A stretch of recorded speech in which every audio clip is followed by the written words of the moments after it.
అధిక బరువు అనేక సమస్యలకు కారణం. సాహితీ యోగా ఆన్లైన్ క్లాసులో జాయిన్ అవ్వండి. నమస్తే రమ్య గారు. నమస్తే జయ. ఏదైనా మంచి స్టోరీ చెప్పండి. సీరియల్ చెప్దామా? షూర్, తప్పకుండా. అలాంటివే కావాలి మనకి. అంతే.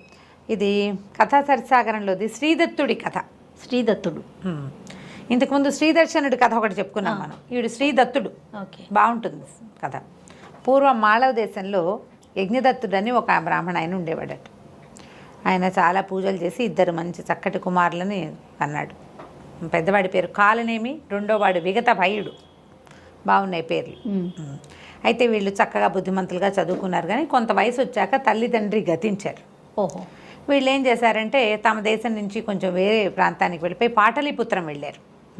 ఇక్కడి నుంచి మాళవం నుంచి పాటలీపుత్రం వెళ్ళి అక్కడ ఒక గురువుగారి పంచం చేరి చదువుకున్నారు. చదువుకుంటే పిల్లలిద్దరూ చాలా బుద్ధిమంతులు, చక్కగా గట్టిగా చదువుకుంటుంటే గురువుగారు ఏం చేశాడట, తన కూతుళ్ళిద్దరిని వీళ్ళిద్దరికీ ఇచ్చి పెళ్లి చేసి తన దగ్గరే ఉంచుకున్నాడు. అయితే తనకి కాలనేమికి చుట్టుపక్కల చాలామంది స్నేహితులు ఉండేవాళ్ళు. కొంచెం బాగా చదువుకున్న వాళ్ళకి డబ్బులున్న వాళ్ళ స్నేహాలు అవుతాయి, వీళ్ళ తెలివితేటలు వాళ్ళు వాడుకుంటారు కదా. తనకి చాలా కుళ్ళుబోత్తనంగా ఉండేది. ఏమిటి వీళ్ళంతా తెగ సంపాదించేసుకున్నారు, ఇదంతా డబ్బులున్నాయి, మనకి లేవేమిట్రా అని. లక్ష్మీదేవిని ఉద్దేశించి ఎన్నో హోమాలు చేశాడట. అయితే హోమాలు జరగ్గా ఒకసారి లక్ష్మీదేవి ప్రత్యక్షమైందట. అతనికి ప్రత్యక్షమయ్యి, ఇన్ని హోమాలు చేసావు నన్ను ఉద్దేశించి, నీకు తప్పకుండా ధనం లభిస్తుంది. కానీ నువ్వు ఏం చేసావు, ఒక దుష్టబుద్ధితోటి ఈర్ష్యతోటి చేసావు, కాబట్టి నీకు మరణం మంచిది రాదు. ఓహో. ఇతరుల మీద ఈర్ష్యతోటి హోమాలు చేయకూడదు, హోమం నీకోసం చేయాలి.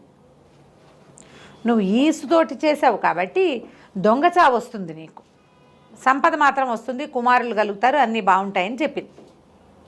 సరే, చావుకి ఎట్లా అయితే అయింది, బతుకు బాగుండాలి కదా అనుకున్నాడు ఆయన. కొంతకాలానికి ఈయనకొక కుమారుడు కలిగాడు. బాగా సంపాదించారు, విపరీతంగా డబ్బు వచ్చింది. ఏ చిన్న వ్యాపారం చేసినా కలిసి వచ్చిందనమాట. ఎక్కడి నుంచో వచ్చి పడిపోలా. అదేలేండి, కలిసి వచ్చింది. ధనం బాగా కలిసి వచ్చింది. చిన్న చిన్న పెట్టుబడులు కూడా బాగా ఇబ్బడి ముబ్బడిగా లాభాలు వచ్చినాయి. ఒక కుమారుడు కలిగాడు. కలిగితే సరే, ఇలాగా స్త్రీ వచ్చింది, పిల్లాడు వచ్చాడు కాబట్టి శ్రీదత్తుడు అని పేరు పెట్టుకున్నాడు. చక్కటి వాడు శ్రీదత్తుడు. అయితే ఈయనకి తమ్ముడు ఉన్నాడు కదా కాలనేమికి, విగత భయుడు.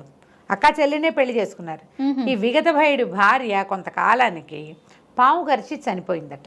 పిల్లాడు ఇంత వాడయ్యాక చనిపోతే ఆయన ఒక భార్య అంటే చాలా ప్రీతట. సంసారం మీద రోసి ఇక్కడ ఉండలేక ఆయన సన్యాసం తీసుకుంటానని ఇంట్లో నుంచి వెళ్ళిపోయాడు. అన్నదమ్ములు ఇద్దరి సంపదకి వారసుడు ఎవరు మిగిలాడు, ఈ శ్రీదత్తుడే మిగిలాడు. అయితే ఈ పిల్లాడికి చిన్నప్పటి నుంచి మల్ల యుద్ధం, రెజ్లింగ్ అంటే చాలా ఇష్టం. బాపన వస్తాదు అని రాస్తారు కథలో. వాళ్ళు ఉండరు కదా తక్కువ. ఆ రోజుల్లో బ్రాహ్మణ పిల్లలు ఏం చేసేవాళ్ళు, యజ్ఞయాగాదులు, పౌరోహిత్యం, యజ్ఞయాగాదులు అవే చేసుకునేవాళ్ళు. శాస్త్రం చదువుకోవటం, వేదం చదవటం, క్రమాంతం, ఘటాంతం, జనాంతం, అట్లాగా ఘన, జట అలాంటివి చదివేవారు. వేద విద్య చదువుకునేవాళ్ళు. ఈ పిల్లాడికి మాత్రం ఎందుకనో చిన్నప్పటి నుంచి కత్తిడాలు వాటిని తిప్పటం బాగా, మల్ల యుద్ధం అంటే అతనికి ప్రీతి, యుద్ధ విద్యల మీద ఎక్కువ ఇష్టం. చాలా బాగా నేర్చుకున్నాడు, మంచి యాక్టివ్గా ఉండేవాడు. ఆ ఊళ్ళో మల్ల యుద్ధ యోధుల్లో మంచి పేరు వచ్చింది 20-22 ఏళ్ళు వచ్చేసరికి. అయితే ఏమైంది, ఆ ఊరి రాజుగారు, వీళ్ళున్న ప్రాంతానికి రాజుగారు వల్లభశక్తి ఆయన పేరు. ఆయన ఈ పిల్లాడిని చూసి ముచ్చటపడి, కుర్రాడిని చూసి తన కొడుకైన విక్రమశక్తికి దోస్తీ చేయించాడు. మా వాడితో పాటు ఉండు, రేపొద్దున అవసరమైతే మంత్రిత్వమో లేకపోతే సైన్యాధిపతో ఏదో ఒకటి అవుతాడు, మంచి డబ్బులు కలిగిన కుటుంబం. సరే, ఆయన ఏం చేశాడు, ఈ విక్రమశక్తికి తోడిచ్చి ఇద్దరిని కలిపితే దుర్యోధనుడు, భీమసేనుడు లాగా ఉన్నారనమాట వాళ్ళు. అంటే ఒకళ్ళకొకళ్ళకి లోపల పడదని కదా అర్థం.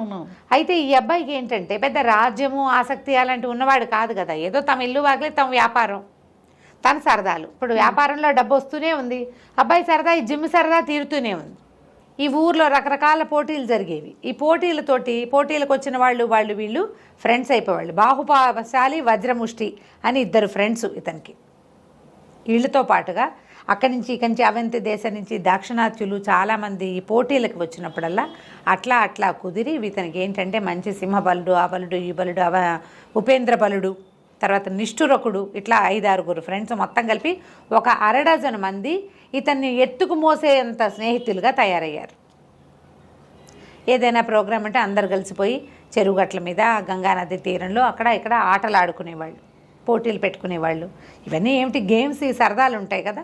అయితే ఒకసారి ఏమైందట, గంగా తీరంలో కలుసుకోవాలని పెట్టుకున్నారు. ఆ పూట అక్కడ భోజనాలకి వెళ్ళారనమాట. వెళ్తే రాజుగారి విక్రమశక్తి తాలూకు పరివారం, అతనితో పాటు అతని అంగరక్షకులు, అతని స్నేహితులు, అతన్ని శభాష్ అనేవాళ్ళు, వాళ్ళ గుంపు.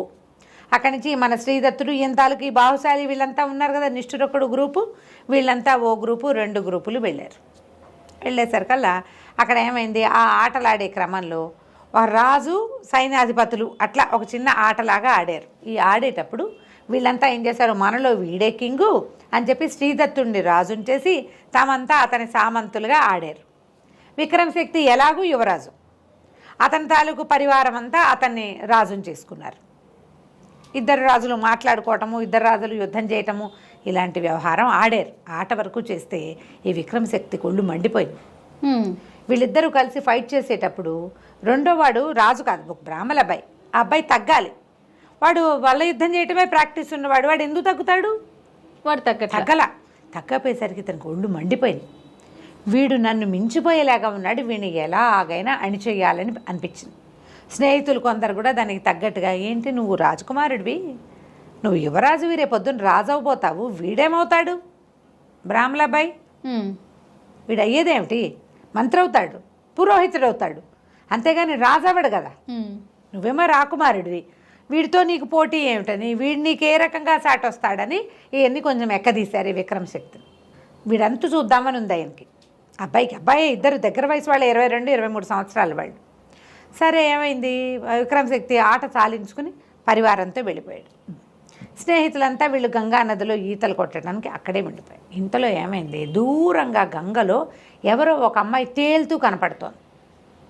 కొట్టుకుపోతున్నట్టుగా ఉంది, మునగానం తేలానంగా ఉంది. ఉండేసరికల్లా స్నేహితులంతా ఒరే అక్కడ చూడుంది, వద్దురా అంటున్నా కూడా వినకుండా ఈ శ్రీదత్తుడు ఏం చేశాడు, గంగలో అదే పనిగా పరిగెత్తాడు, లోపలికి వెళ్ళిపోయాడు. వీళ్ళు కేకలు పెట్టారు, వెనక్కొచ్చే వడి పెరిగిపోయింది, రారా అన్నారు. రాలేదు, పోలేదు.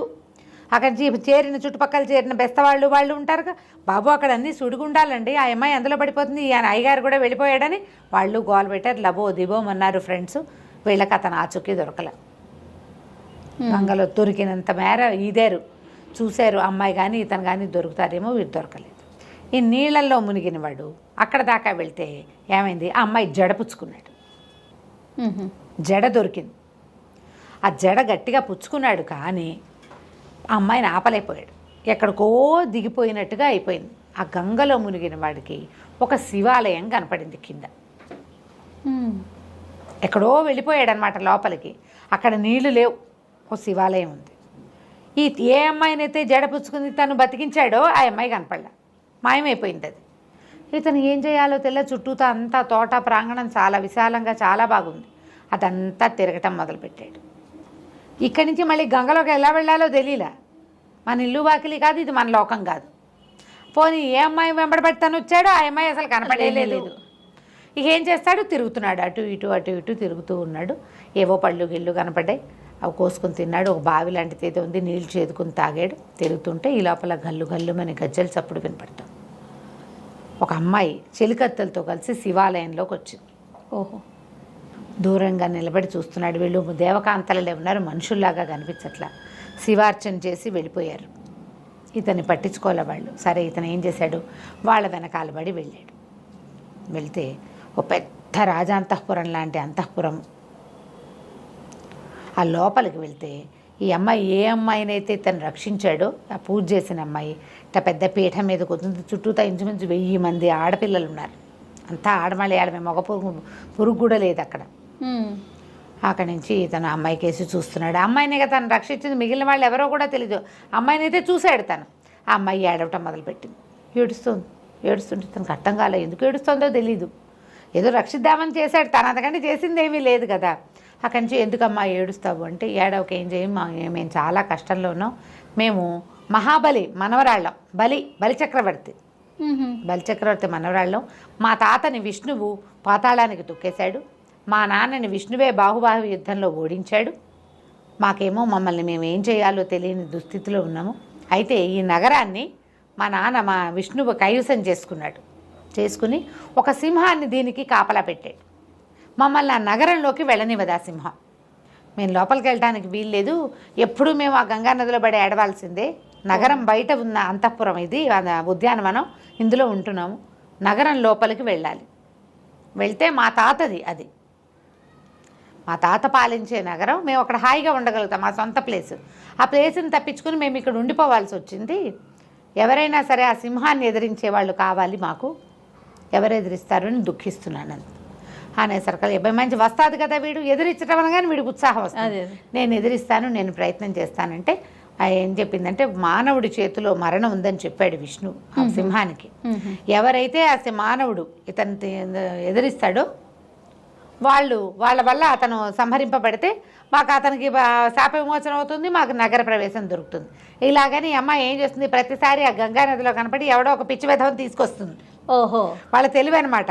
వీళ్ళు ఓడిపోతే పోయినట్టు, అంతే. గెలిస్తే గెలుస్తాడు. ఎంతమంది వచ్చారో ఇప్పటికి, బాగుంది. ఇంతమంది అమ్మాయిలు వీళ్ళ దగ్గర ఉన్న నగలు నాణ్యాలకి వ్యామోహపడి ఎవడైనా చెయ్యొచ్చు. కొంతమంది భయపడి ప్రాణాలు వదిలేసేయచ్చు, కొంతమంది గంగానదిలోనే పడిపోవచ్చు, ఏదైనా కావచ్చు. సరే, ఇతను ఏం చేశాడు, ఆ అమ్మాయిని వెంబడి పెట్టుకుని ఆ నగరానికి ప్రవేశించాడు. ప్రవేశిస్తే పెద్ద చండసింహం అది. ఎంత సింహమో! ఇతను ఆ సింహంతో కలబడ్డాడు.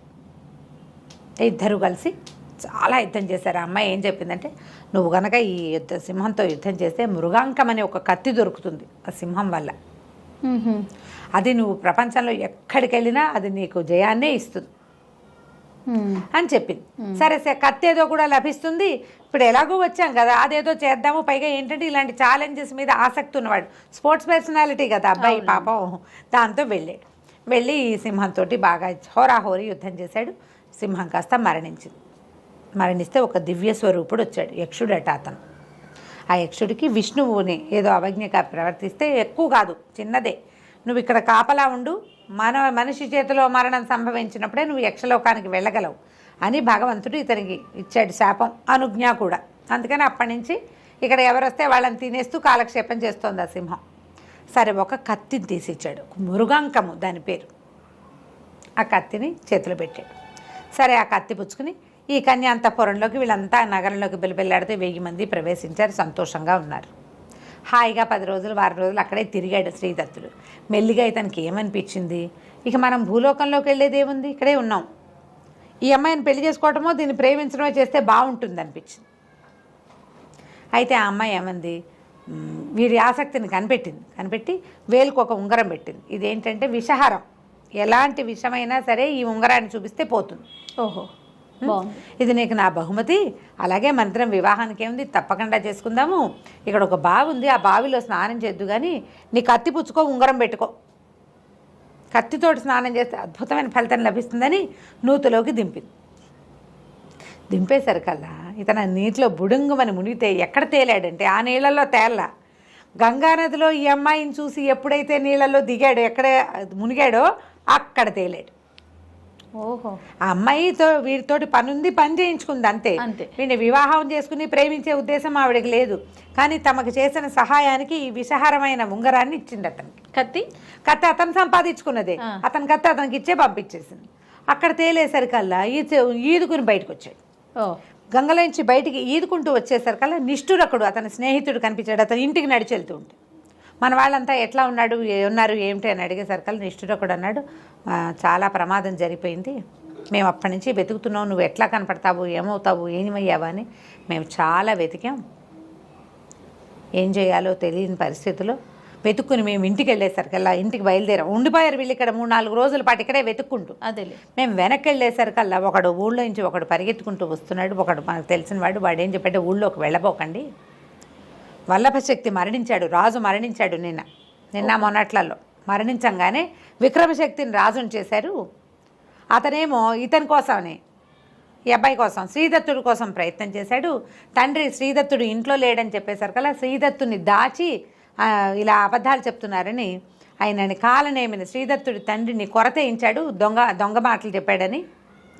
లోపలికి మీరు ఊళ్ళో కనుక వెళ్ళారంటే శ్రీదత్తుడు దొరకని మిమ్మల్ని పట్టేస్తారు అని చెప్పేసరికల్లా మేము అక్కడి నుంచి పారిపోయాము, నువ్వేమైనా వస్తావేమో అనే ఆశతోటి నేను ఇక్కడ కాపలా ఉన్నాను, మనం ఇక్కడ ఉండకూడదు, మరణం దొంగ చావు లభిస్తుందని లక్ష్మీదేవి మొదట చెప్పింది కాలనేమికి. అది ఇలా జరిగిపోయింది. వీళ్ళకి ఊళ్ళో ఆసరా లేదు. ఓహో. ఈ కాలనేమి భార్య ఏమో ఈ భర్తకి ఇట్లా కొరతే కానీ గుండె పగిలి చచ్చిపోయింది. అమ్మ నాన్న ఇద్దరూ పోయారు. ఇతను అక్కడికి వెళ్ళి ఆ మృగాంకం అనే కత్తిని విషహారమైన ఉంగరాన్ని సంపాదించుకునే లోపల ఇక్కడ ఇతని జీవితం ఇలా అయిపోయింది. దాంతో ఇంకా ఏమీ ఆసరా లేక తన స్నేహితులున్న ఊరికి వెళ్ళిపోవడానికి ఇక్కడ ఉన్న ఆస్తిని కూడా వదిలిపెట్టుకోవటమే. నిష్ఠురకుడు తను కలిసి బాహుశాలి వాళ్ళ ఇంటికి వెళ్దాం మనము అని చెప్పి బాహుశాలి వాళ్ళ ఇంటికి వెళ్ళిపోయారు. నిన్ను కూడా అక్కడికే తీసుకొచ్చేయమన్నారని చెప్పాడు. వీళ్ళిద్దరూ కలిసి బయలుదేరారు. బాహుశాలి ఇంటికి వెళ్ళే లోపల ఏం జరిగింది, తర్వాత ఇతను తన రాజ్యాన్ని తన సంపదని, రాజ్యం లేదు ఇంక వీళ్ళకేమి, తన సంపదే రాజే తీసేసుకుంటాడు. ఇప్పుడు యజమాని చనిపోయాడు, ఉత్తరాధికారి లేడు అంటే ఆ మొత్తం సంపద అంతా ఎవరికి వెళ్తుంది? రాజుగారికే. అంతే. నిష్ఠురకుడు శ్రీదత్తుడు ఇద్దరు ఉజ్జయిని నగరానికి బాహుశాలి వాళ్ళ ఇంటి కోసం బయలుదేరారు. అయితే వెళ్ళే దారిలో వీళ్ళు చాలా దుఃఖంగా ఉంది. ఇతనికి అమ్మ నాన్న చచ్చిపోవడానికి కారణమయ్యాడు రాజు. వాళ్ళకి ఏ ప్రతిక్రియ నేను చేయలేకపోయా. ఆస్తంతా రాజు లాగేసుకుంటాడు. జరిగిపోయేది అది. ఇప్పుడు నేను ఇక్కడికి వచ్చి నేను ఏం చేయాలి? ఎంత బాధగానో ఉంది, ఏం చేయాలో తెలియదు. సరే నడిచిపోతూ ఉన్నారు. పోతూ ఉంటే ఒక స్త్రీ, ఒక ఆవిడ ఒక్కతే వెళ్తోంది. ఎవరమ్మా ఏమిటో దుఃఖిస్తోంది. ఏమిటమ్మా అంటే నేను మాళవానికి వెళ్ళాలనుకుంటా, దారి తప్పిపోయాను అని చెప్తే సరే అది ఎలా ఉంది, ఉజ్జయినికి వెళ్ళే దారులు అంతా ఏదో పాడుపడిపోయినట్టుగా అట్లా ఉన్నది. ఏదో ఒక నగరం లాగా ఉంది కానీ ఏమీ లేవు అక్కడ.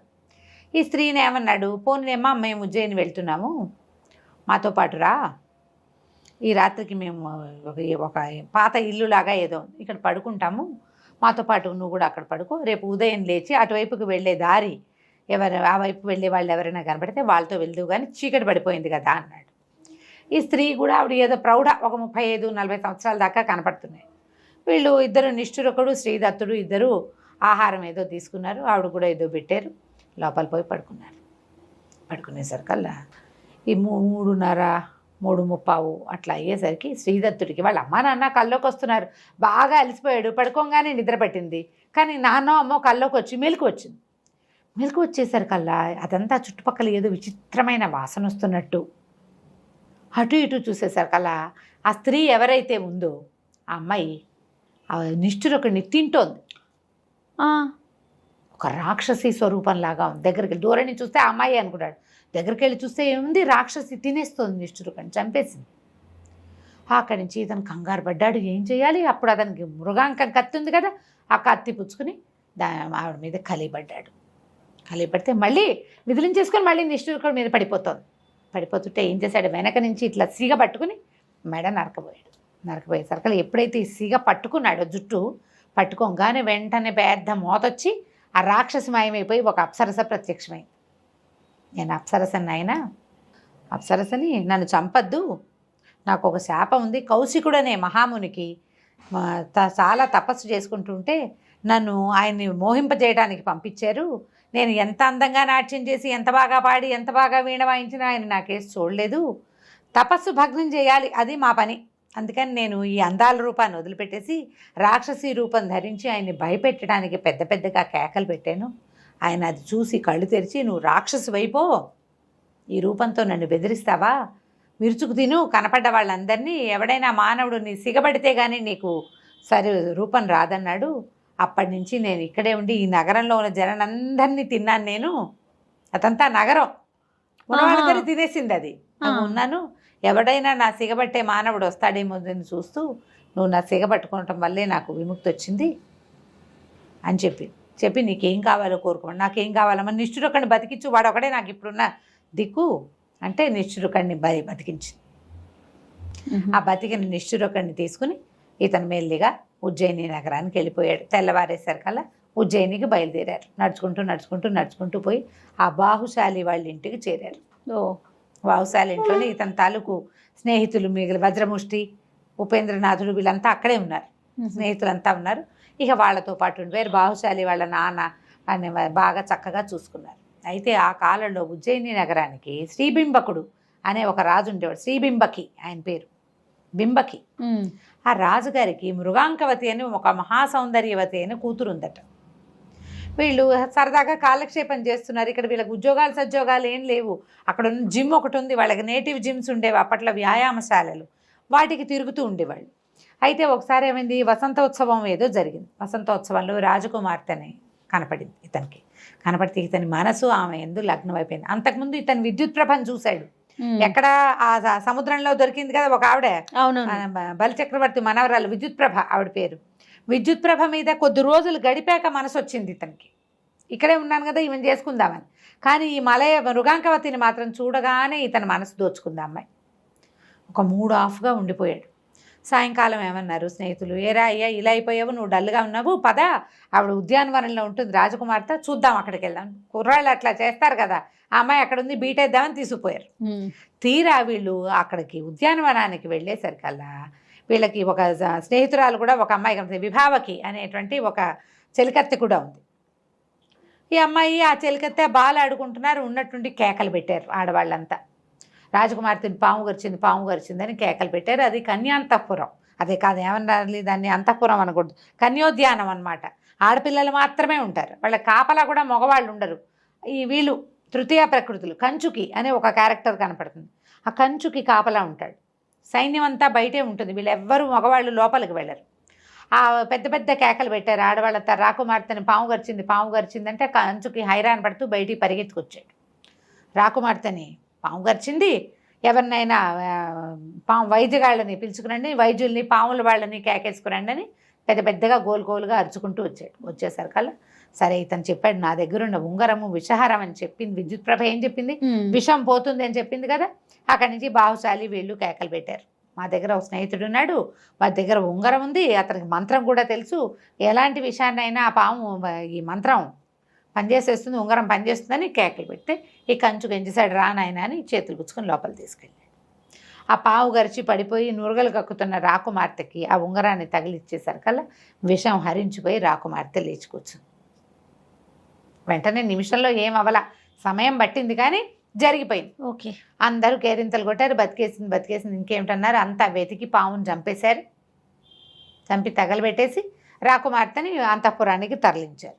రాజుగారు తెలుసుకున్నాడు జరిగింది ఏమిటి, ఇది చాలా బాగుంది, మంచి పని చేశాడు ఈ అబ్బాయి ఎవరో అని చెప్పి రాకుమార్తెను బతికించినందుకు ఆమె ఎత్తు ధనాన్ని ఇచ్చాడట వీళ్ళకి. ఇతను ఏం చేశాడు, బాహుశాలి వాళ్ళే పేరెంట్సే కదా, ఇతను తన్ని ముంచుకున్నారు, వాళ్ళ అమ్మా నాన్న తను అట్ట పెట్టుకున్నారు ఇంట్లో. ఈ సంపద అంతా బాహుశాలి వాళ్ళ ఇంట్లో అప్పచెప్పాడు, మీరే ఉంచుకోండి, మమ్మల్ని ఇంతకాలం నుంచి పోషిస్తున్నారు, ఇంకా మేము ఇక్కడే ఉంటాం కదా అని. అయితే ఎంతసేపు ఇతనికి ఆ అమ్మాయి వస్తూ ఉండేది. ఈ అబ్బాయి బ్రాహ్మణుడు, పైగా సొంతది లేక ఇక్కడికి వచ్చి ఉన్నాడు. రాకుమార్తెని అడిగితే వివాహం ఎట్లా కుదురుతుందో, అవునవును, రాజు ఏమంటాడో. అయితే మిగిలిన వాళ్ళు అన్నారు, అదేమిటి గాంధర్వ వివాహం, ముందు రాక్షస వివాహం తర్వాత గాంధర్వ వివాహం చేసుకోవచ్చు, రాకుమార్తెని తీసుకెళ్ళిపోదాం, అసలు ముందు ఆవిడకి మనం నీ మీద ఇంట్రెస్ట్ ఉందో లేదో కనుక్కో. ఈ లోపల ఏమైంది, ఆ విభావకి అనేది ఈవిడ చెలికత్తి ఉంది, ఆ చెలికత్తి వచ్చింది. నేను చూసినప్పటి నుంచి మా రాకుమార్తెకి నీ మీదే మనసుంది, ఆమె ఎలాగైనా నిన్ను కలుసుకోవాలనుకుంటుంది. అప్పట్లో ఇలా ఉండేది, అమ్మా నాన్న హ్యాండ్ ఇచ్చి వెళ్ళిపోతుండే వాళ్ళ అమ్మాయిలు. తర్వాత ఏమైందో ఏ కథలోనూ తెలియదు మనకి. తర్వాత ఏం చేశారు అని. సరే వీళ్ళు ఏమనుకున్నారు, రాజుకు చెప్పద్దు, అమ్మాయిని తీసుకెళ్ళిపోదాం ముందు, ఇప్పుడు విషం హరించాడు కాబట్టి వాడికి ఇచ్చి పెళ్లి చేయండి అని అడిగి ఏమంటాడో, ఒప్పుకుంటారు ఒప్పుకోక కట్టడి చేశాడు అనుకో, ఇంకా అసలు అవకాశం పోతుంది. అందుకని అవకాశం పోగొట్టుకోకుండా రాకుమార్తెని తప్పించాలి. వీళ్ళు ఏమనుకున్నారు, నువ్వు ఆల్రెడీ అక్కడ కనపడ్డావు, నువ్వు కనపడక ఆ అమ్మాయి కనపడకపోతే నువ్వే తీసుకెళ్ళావని అనుకుంటారు. అందుకని నువ్వు ఊళ్ళోనే ఉండు, రాకుమార్తెని మేము తరలించేస్తాం బయటికి, ఓకే మేము బయటికి తీసుకెళ్ళిపోతాము, నువ్వు ఊళ్ళోనే ఉండు, మర్నాడు నువ్వు బయలుదేరిరా అన్నారు. ప్లాన్ బాగుందిగా, బాగానే ఉందని ఏం చేశారు, రాకుమార్తెని విభావకిని ఇద్దరిని ఆ ఉత్తరం రాసి మీరు ఫలానా రోజున తిరిగి ఇటు వచ్చేసేయండి, మాతో పాటు మేము తీసుకెళ్ళిపోతాం, ఇతను శ్రీదత్తుడు తర్వాత వస్తాడన్నారు. వాళ్ళు కూడా రెడీగా ఉన్నారు. రాకుమార్తె కూడా ఇతను వెనకాల పడి వచ్చేయటానికి అదో థ్రిల్లు, ఆ థ్రిల్లు కోసం ఎక్సైట్మెంట్ తోటి వాళ్ళు ఒప్పుకున్నారు. వీళ్ళు ఏం చేశారు, ఇంకా ప్లాన్ చేశారు. ఆ ఊళ్ళో కొంచెం ఏంటంటే పెద్దగా ఊరు పేరు లేని జనాలు కూడా బిచ్చగాళ్ళుగాను అలాగూ తిరుగుతూ ఉండేవాళ్ళు. ఒక తాగుబోతు బిచ్చగత్తని దాని కూతుర్ని ఇద్దరిని పట్టుకున్నారు. వీళ్ళు పట్టుకుని బాగా పీకల దాకా తాగబోయించి, మద్యశాలలు ఉండేవట అప్పుడు, పానశాల పోయించి రాకుమార్తె ఉండే అంతఃపురంలో ప్రవేశపెట్టించారు. అంతఃపురాన్ని అంటించారు. ఆ తాగుబోతు బిచ్చగత్తె దాని పుత్రిక ఇద్దరు మంటల్లో మరణించారు. రాకుమార్తె విభావకి ఇద్దరు పోయారనే సినిమా ఇచ్చారు అక్కడ. ఓహో. రాకుమార్తె విభావకి ఇద్దరు వెళ్ళిపోయారు. ఆ రోజంతా ఆ ఊళ్ళోనే తిరుగుతూ అందరికీ కనపడిన శ్రీదత్తుడు మర్నాడు సాయంత్రం బయలుదేరాడు. రాకుమార్తె చనిపోయిందని రాజు రాణి ఒక ఏడుపేడ్చి ఊరుకున్నారు. జనాలంతా పాపం ఏడుస్తారు, దుఃఖపడతారు. ఆ బిల్డింగ్ అంతా బాగు చేశారు. అప్పుడు ఏమిటి, ఇవి లేవు కదా మనకి, ఫారెన్సిక్ లేవు కదా, అదొక్కటే లేనట్లుంది. అదొకటే లేదు, మిగిలిన వేషాలన్నీ అన్నీ ఉన్నాయి. అదే కదా. అక్కడి నుంచి ఇద్దరు బయలుదేరి వెళ్ళేసరికల్లా ఏముంది, ఈ స్నేహితులంతా దెబ్బలు తగిలిపడి ఉన్నారు. ఇదేమిట్రా ఏమైంది అంటే, మేము రాజకుమార్తెని తీసుకుని బయలుదేరిపోయాము. కొంత మట్టుకు వచ్చాక ఒక రాజపుత్ర సమూహం ఒకటి వచ్చింది. అందులో ఒక క్షత్రియ యువకుడు ఒకడు ఈ అమ్మాయిని చూసి సరదాపడి మమ్మల్ని జయించి, వీళ్ళంతా ఒట్టిగా ఏదో వస్తాదులే కానీ అంత పెద్దగా కత్తు కటార్లు తిప్పగలిగేవాళ్ళు కాదు, మమ్మల్ని జయించి అమ్మాయిని తీసుకెళ్ళిపోయారు. ఓహో. ఇప్పుడు ఆ అమ్మాయి కోసం మళ్ళీ బయలుదేరాడు. వెళ్ళగా పరుగులు తీస్తూ వెళ్ళారు. ఇతను ఉండేసరికి వాళ్ళకు కూడా ధైర్యం వచ్చింది. పరుగులు తీస్తూ వెళ్ళేసరికల్లా ఆ జనాలు కనపడ్డారు. ఇతనితో పాటు కొంతమంది దెబ్బలు తగిలిన వాళ్ళేమో వెనకాల ఆగిపోయారు. ఒకళ్ళిద్దరే వచ్చారు. వాళ్ళందరూ ఉండగానే ఇతను వెళ్ళాడు. ఆ రాజపుత్రులు ఎవరైతే సమూహం ఉన్నారో, ఎవడో వాడు ఒక చెమూపతి ఎక్కడో ఒకడు వాళ్ళని పట్టుకుని వాడిని కొట్టి, అతను ఆల్రెడీ ఏ గుర్రం మీద అయితే రాజకుమార్తెని మృగాంకవతిని ఎక్కించుకున్నాడో అదే గుర్రం మీద తను మృగాంకవతి ఇద్దరు ఎక్కి పరిగెత్తారు. మిగిలిన జనానికి అందకుండా అతని స్నేహితులు కొంతమంది దెబ్బలు తగిలి అక్కడ ఉండిపోయారు. మొదట దెబ్బలు తగిలిన చోట, వీళ్ళతో యుద్ధం జరిగిన చోట, అక్కడి నుంచి ఇక్కడ ఇంకొకళ్ళు ఇద్దరు ఉండిపోయారు.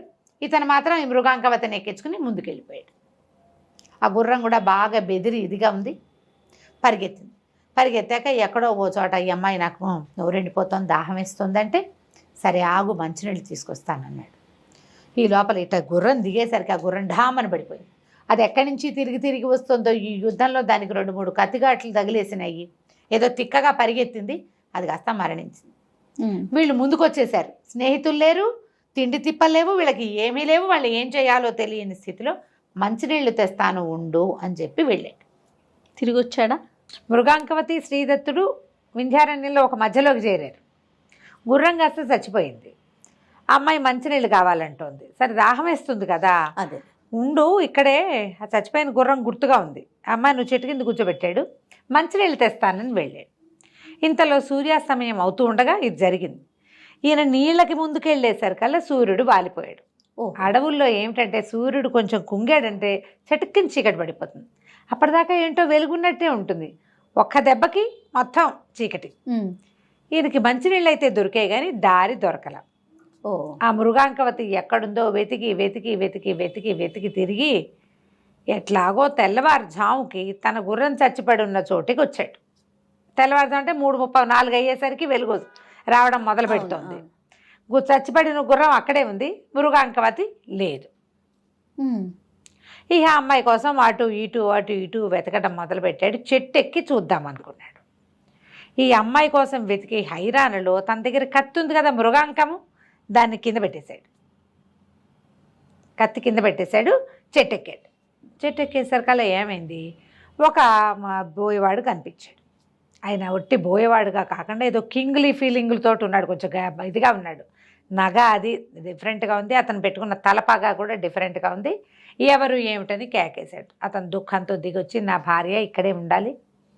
ఏమిందంటే, అయ్యో నీ భార్య నా అమ్మాయి, ఈ పక్కనే ఒక పల్లె ఉంది, పల్లెకి చేరింది మీ ఆవిడే, మరి నువ్వు ఏం చేస్తావంటే బయలుదేరి, ఇప్పుడు నా పరివారం కొంత ఉంది, కొంత అతనితో పాటు కొంత పరివారం అని చెప్తూ కింద ఉన్న కత్తి తీసి చేతపుచ్చుకున్నాడు.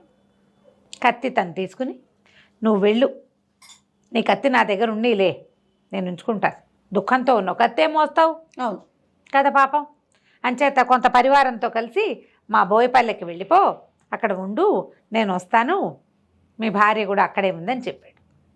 చెప్పేసరికల్లా సరే ఒప్పుకున్నాడు. ఈ దుఃఖము, అయ్యో ఇంత దూరం అమ్మాయి వచ్చిన దగ్గర నుంచి కష్టాలుగానే ఉన్నాయి. అవును, ముందు వాడెవడో ఎత్తుపోయాడు, ఇప్పుడు వీడెవడో మా ఊళ్ళో ఉందంటాడు. సరే ఏం చేస్తాడు, కాళ్ళు ఈడ్చుకుంటూ ఆ పరివారంతో కలిసి పోయాడు. ఈ రాజుగారు వెళ్ళిపోయాడు. ఈ వెళ్ళిపోయిన వాడి పేరు శ్రీచండు. అక్కడి నుంచి తీసుకుపోయారు. ఎక్కడో ఉంది ఆ పల్లె, ఒక దాంట్లోకి ప్రవేశపెట్టారు. కాసేపు విశ్రాంతి తీసుకోమన్నారు. ఈయనేమో పడుకున్నాడు. రాత్రంతా అడవిలో నడిచాడా? అంతకుముందు రోజంతా యుద్ధమా? రాత్రంతా నడిచాడా? పొద్దునంతా ఏడ్చాడా? మధ్యాహ్నం అక్కడికి వెళ్ళేసరికల్లా వాళ్ళు ఇచ్చిన మంచినీళ్ళు మజ్జిగ ఇంకేదో పుట్టతైనా పుచ్చుకునేసరికి ఒళ్ళు తెలియని నిద్ర. భార్య ఇక్కడే ఉందన్న నమ్మకం, అమ్మాయి అక్కడే ఉందని. కత్తి లేదు, పెళ్ళాము లేదు, పడుకుని నిద్ర మాత్రం వస్తుంది. మరి సహజం కదా మనుషులకి. పడుకుని నిద్రపోయాడు. సరే నిద్ర లేచి చూసుకుంటే కను చీకటి పడుతోంది. మధ్యాహ్నం పడుకున్నాడు కదా, లేచి చూసేసరికల్లా కాళ్ళకి 2 సంఖ్యలేస్తున్నాయి. ఓహో. వెంటనే వెతకనందుకు భార్య శిక్ష ఇస్తుందా అన్నట్టుగా 2 కాళ్ళకి సంఖ్యలు ఉన్నాయి. గింజుకున్నాడు, లాక్కున్నాడు. ఎవ్వరూ పలకలా, ఎవ్వరూ రాల. పూట గడిచిపోయింది. ఇతను అరుస్తున్నాడు, కేకలు పెడుతున్నాడు. ఏమీ లేదు, భోజనం మాత్రం తీసుకొచ్చేస్తున్నారు. అక్కడి నుంచి అమ్మాయి ఏం చెప్పిందంటే, ఒక అమ్మాయి వచ్చి అయ్యా, నీ భార్య మాకు దొరకలేదు. ఈ మా రాజు శ్రీచంద్రుడు సకల సద్గుణ సంపన్నుడు, సకలంగా అన్ని కళలు ఉన్నవాడు, తర్వాత ఏమో ఇంకా ఏమిటి అంటే సౌందర్యవంతుడు అయినటువంటి క్షత్రియుణ్ణి చండికకి బలివ్వటం కోసం నిన్ను పట్టుకొచ్చాడు. అందుకే నిన్ను మేపుతున్నారు ముప్పొద్దుల. నిన్ను బలిచ్చేస్తాడు. అదే జరగబోతోంది. నువ్వు అతన్ని కాదని ఇక్కడి నుంచి వెళ్ళలేవు. పరమ క్రూరుడు అని ఏం చెప్పిందంటే, ఈ శ్రీచంద్రుడికి ఒక కూతురు ఉంది సుందరని. నిన్ను చూసిన దగ్గర నుంచి నీ మీద మనసు పడింది. ఓహో. ఆమెను పెళ్లి చేసుకో. గాంధర్వ విధిన వివాహం నీతో వస్తుంది, నీ దగ్గరకు వస్తుంది. ఏదైనా కాలక్రమాన అవకాశం ఉంటే చూద్దాం, లేకపోతే ఆమె కోరిక తీరుతుంది. కనీసం ఎలాగో చచ్చిపోతావు నువ్వు అనేసరికి ఒప్పుకున్నాడు. సాయంత్రం అయ్యేసరికల్లా చక్కగా సిగ్గులు మొగ్గవుతూ ఆ శ్రీచంద్రుడి కూతురు వచ్చేసింది లోపలికి. ఒక సంఖ్యలో ఊడదీసేది, ఒకదాని సంఖ్యలో ఊడదీసేది. రాత్రిలో అతనితో గడిపి వెళ్ళిపోయేది. నెల రోజుల పైన గడిచిపోయినాయి. పొద్దున్న శుభ్రంగా తినేవాడు, పడుకునేవాడు, వెలుకుగానే ఉండేవాడు, కూర్చుని ఉండేవాడు. వదిలిపెట్టలేదు. 2-3 నెలలు పోషించి ఇంకా నున్నగా చేశాక అప్పుడు బలి ఇవ్వాలి. ఇతను క్షత్రియుడు కాదు, మనకు తెలుసు కదా, బ్రాహ్మణ యువకుడు. బ్రాహ్మణైనా క్షత్రియుడినైనా ఇవ్వచ్చు. రాజోచితమైన వేషం వేసి వాడిని బలిస్తారనమాట. అక్కడి నుంచి ఏమైంది, గడిచిపోయినాయి రోజులు. ఆ అమ్మాయి కాస్త నెల తప్పింది. అది తెలుసుకున్న ఆయన భార్య, శ్రీచంద్రుడి భార్య సుందరి తల్లి ఏం చెప్పిందంటే, మా ఆయన కటిక దుర్మార్గుడు నాయన, నువ్వు అల్లుడివన్నీ ముద్దు కొద్దీ నిన్ను పంపించేద్దాం అనుకుంటాను. మా ఆయన నమ్మడానికి వీల్లేదు. నా పిల్ల గర్భవతి అయినప్పటికీ నిన్నేమన్నా చంపేస్తాడేమో, ఎందుకంటే చండికకి మాట ఇచ్చున్నాడు ఒకడిని బలేస్తానని. అయితే నువ్వు వెళ్ళిపో, పారిపో, ప్రాణాలు దక్కించుకో కనీసం. మా పిల్లలాಗೂ గర్భవతి అయింది, వాళ్ళలో ఆ తప్పులు ఏం లేవు బహుశా అని చెప్పేసి ఒకనాటి రాత్రి సంఖ్యలు ఊడదీసి అతన్ని పంపించేస్తుంటే అతను చెప్పాడు, మీ ఆయన దగ్గరున్న కత్తి నాది, నాకు అది పాతాళ లోకంలో లభించిందని ఆవిడికి చెప్పాడు. ఆవిడ ఏమందంటే, నేను గుర్తుగా ఉంచుతా, నువ్వు ఏ నాటికైనా తిరిగి వస్తే నీ కత్తి నీకే అప్పచెప్తాం, పారిపోమనేసరికి ఇతను రాత్రి ఆ పల్లెలోంచి పారిపోయాడు. మళ్ళీ తన గుర్రం ఎక్కడ చచ్చిపడుద్దా అక్కడికి వచ్చాడు. ఇక వెతకటం మొదలుపెట్టాడు చుట్టూతా. ఇంతలో ఒక పల్లెకారుల యువకుడు, ఒక అతను వృద్ధుడు, అంటే నడివయసు వాడు ఒకడు కనపడ్డాడు. నీవేమైనా శ్రీదత్తుడివా అని అడిగాడు. అవును, నా పేరు నీకెలా తెలుసు అంటే, నీ భార్యే కదా మృగాంకవతి అంటే అవునన్నాడు. ఆ రోజున ఒకరోజు రాత్రి మృగాంకవతి నాకు ఇక్కడ కనపడింది, నీకోసం వెతుకుతుంటే మా పల్లెకి తీసుకెళ్ళా. మా పల్లెలో ఒక బ్రాహ్మణ ఆయన ఉన్నాడు. ఇక్కడున్న బోయపల్లె కాదు, ఇది మామూలు పల్లె. అయితే ఆయనకు అప్పచెప్పా, నువ్వు ఫలానా అని చెప్పి ఆయన దగ్గరికి వెళ్ళమన్నాడు. ఆవిడకి 100 థ్యాంక్స్లు చెప్పి ఎక్కడో ఇక్కడ దొరికిన నీళ్లు తాగి కాయా కసలు తిని ఆ పల్లె వైపుకి నడవటం మొదలుపెట్టాడు శ్రీదత్తుడు. దానికోసం వెతుకుడు, ఈ అమ్మాయి కోసం వెతుకుతూ 1.5 నెలలు అక్కడ ఉండిపోయి దాని వరకు గర్భాన్ని కూడా ప్రసాదించి వచ్చాడు ఈయన. సరే ఆ పల్లెటూరుకి వెళ్ళేసరికల్లా ఆ పల్లెలో ఉన్న బ్రాహ్మడు అన్నాడు, అయ్యా నా దగ్గర లేదు, కౌశాంబి నగరం ఒక నగరం ఉంది, నగరంలో నాకు తెలిసిన ఒక మంత్రి గారు ఒక ఆయన ఉన్నాడు, పిల్లని అక్కడ అప్పచెప్పాను, ఎందుకంటే ఇక్కడ నేను ఆ పిల్లని కాపాడలేను, సౌందర్యవతి, నగా నాణ్యం ఉంది, పైగా ఈ నాగరికల అంటే ఈ పల్లెటూరు వాళ్ళకి మోజు, ఆ పిల్లని నేను కాపాడలేనని చెప్పి పాప నీ కోసం ఎంత వెయిట్ చేస్తుందో అక్కడికి వెళ్ళు నాయన అన్నాడు. సరే దానికోసం మళ్ళీ బయలుదేరటం మొదలుపెట్టాడు. మళ్ళీ వెళ్ళాలిగా, అదేదో ఊరు, అమ్మాయిని తెచ్చుకోవాలి కదా ఇతను.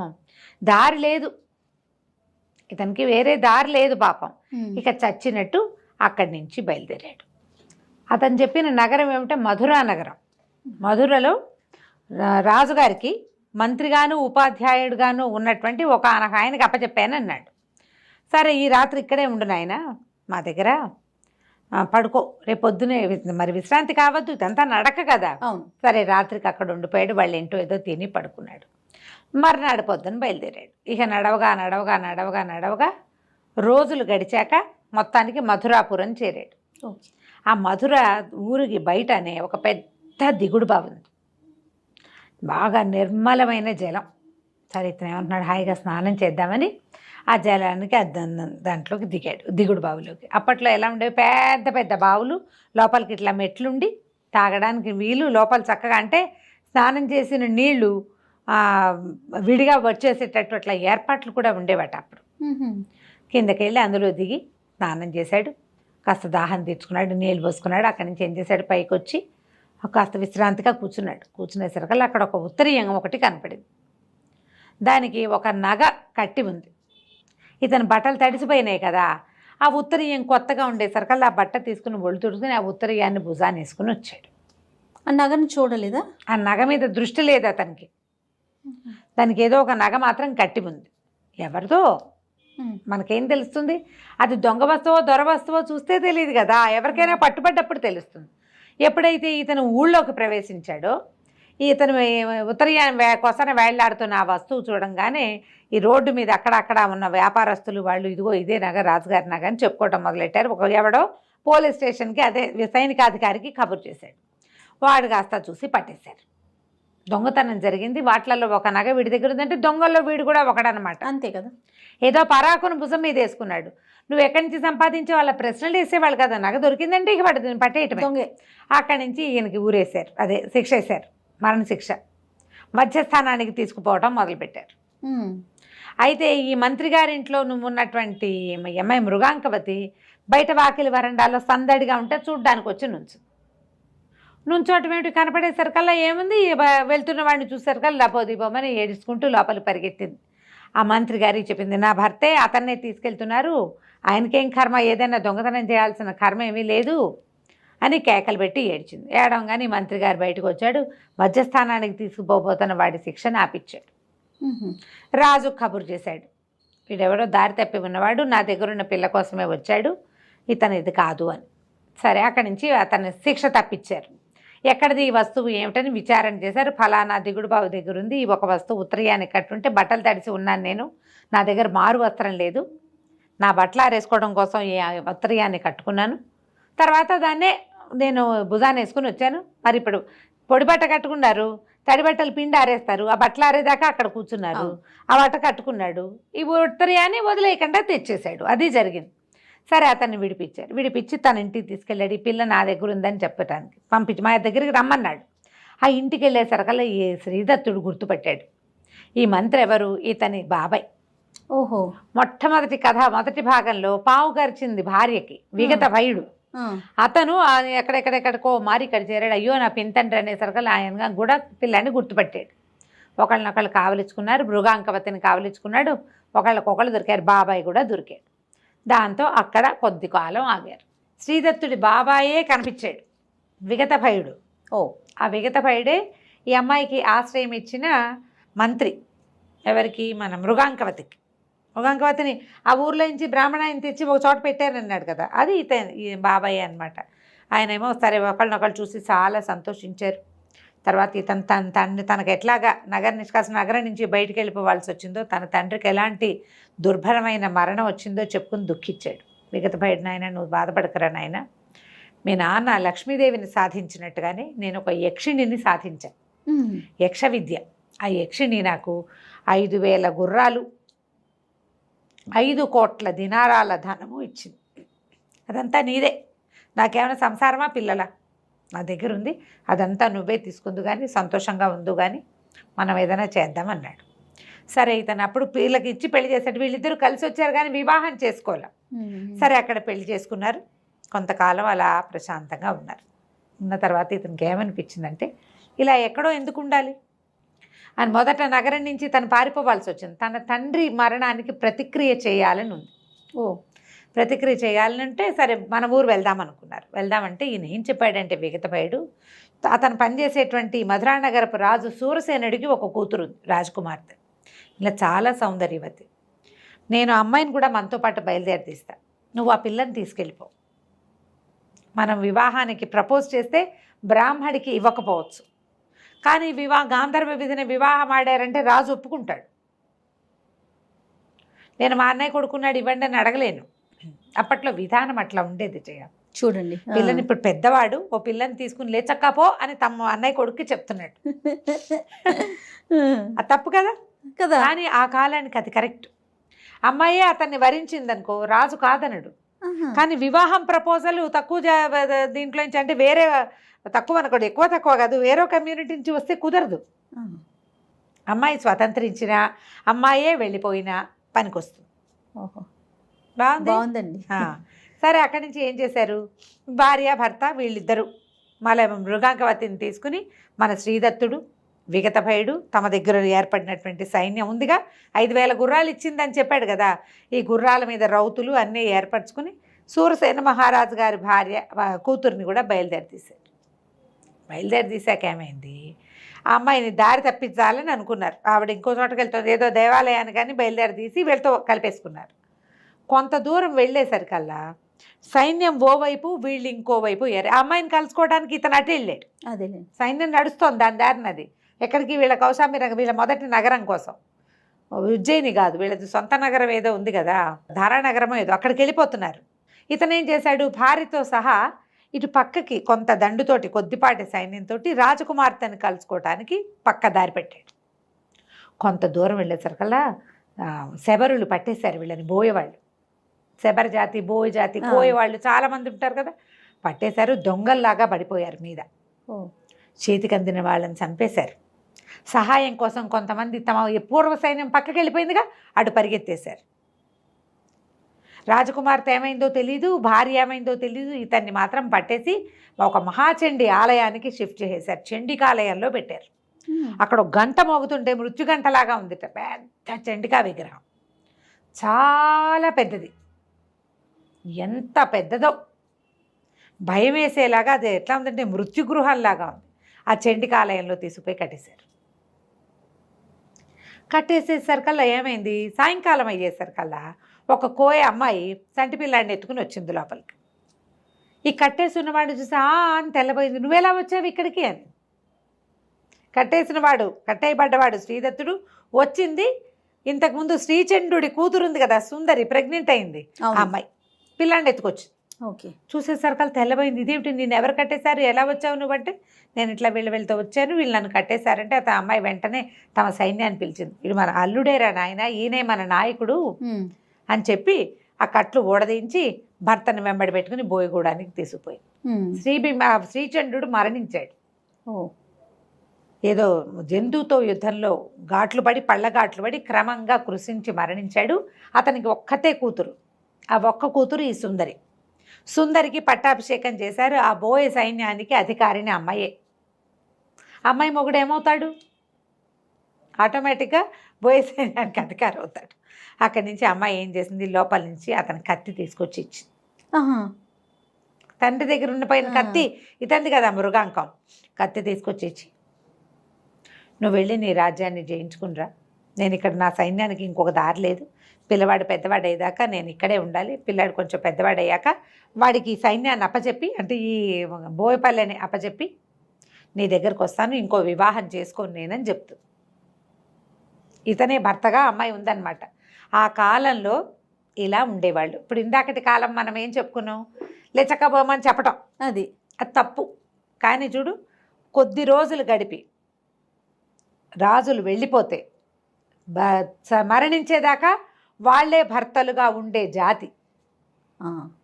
మనం దీంట్లో చూస్తాం, మహాభారతంలో హిడింబి, ఆవిడ రాక్షస కాంత, భీముడితో గాంధర్వ విధిని వివాహం చేసుకుంది. వాళ్ళ అమ్మ అన్నయ్యలు ఉన్నారు, తమ్ముళ్ళు ఉన్నారు కాబట్టి దండలు మార్చుకుని పెళ్లి చేసుకుని ఉంటారు. ఆవిడకు ఒక సంతానం కలిగేదాకానే ఉన్నారు. సంతానం కలిగాక భీముడు వచ్చేసాడు. ఆ తర్వాత మళ్ళీ భీముడు వెళ్ళి హిడింబిని కలిసిన కథ అసలు మనకు కనపడదు. కానీ ఆవిడ భీముని భార్య, ఆ పిల్లవాడు భీముడి కొడుకు. మళ్ళీ ఆవిడ పెళ్లి చేసుకున్న దాఖలాలు లేవు, ఎక్కడా లేవు. ఎక్కడా లేవు. మత్స్యవ్యాయోగం అని భాసుడు రాసినటువంటి ఒక నాటకం ఉంది.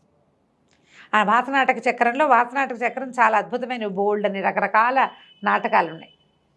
అందులోది ఈ మధ్యమ వ్యాయోగం.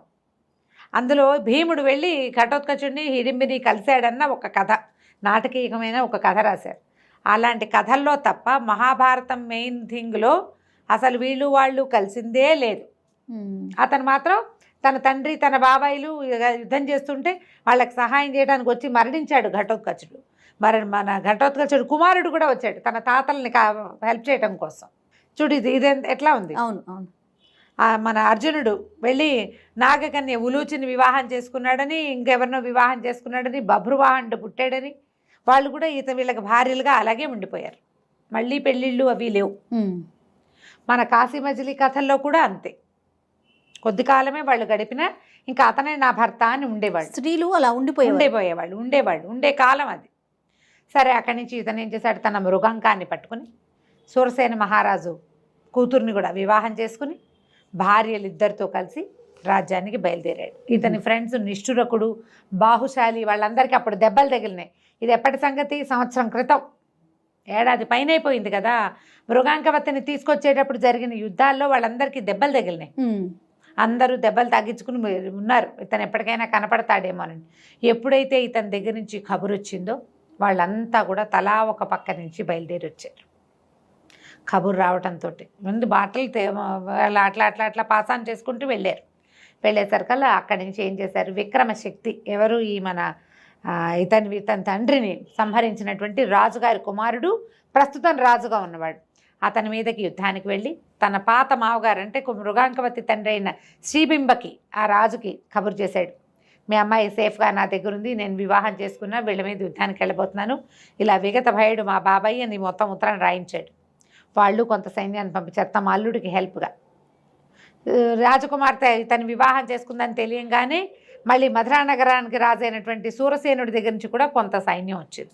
ఈ ఇన్ని సైన్యాలతోటి విగత భయుడు ఇచ్చినటువంటి ఆ మహాసైన్యంతో ఇతను వెళ్ళి ఈ మా నగరం మీద యుద్ధం చేసి, దారానగరం మీద మొత్తానికి విక్రమశక్తిని సంహరించి ఆ రాజ్యానికి రాజయ్యి తన స్నేహితులను అక్కడ కొంతమందిని ప్రతిష్ఠ చేసి, ఇప్పుడు శ్రీబింబకి ఆడపిల్లలే, సూరసేన మహారాజుకి ఆడపిల్లే, ఈ 3 రాజ్యాలకి రాజయ్యి ఎంతో కాలం హాయిగా ఉన్నాడు. కథ కంచికి మనం ఇంటికి. సూపర్. నమస్తే రమగారు. నమస్తే. సుమన్ టీవీలో మీ పర్సనల్ అండ్ బిజినెస్ ప్రమోషన్స్ కోసం కింది నెంబర్కి కాంటాక్ట్ చేయండి.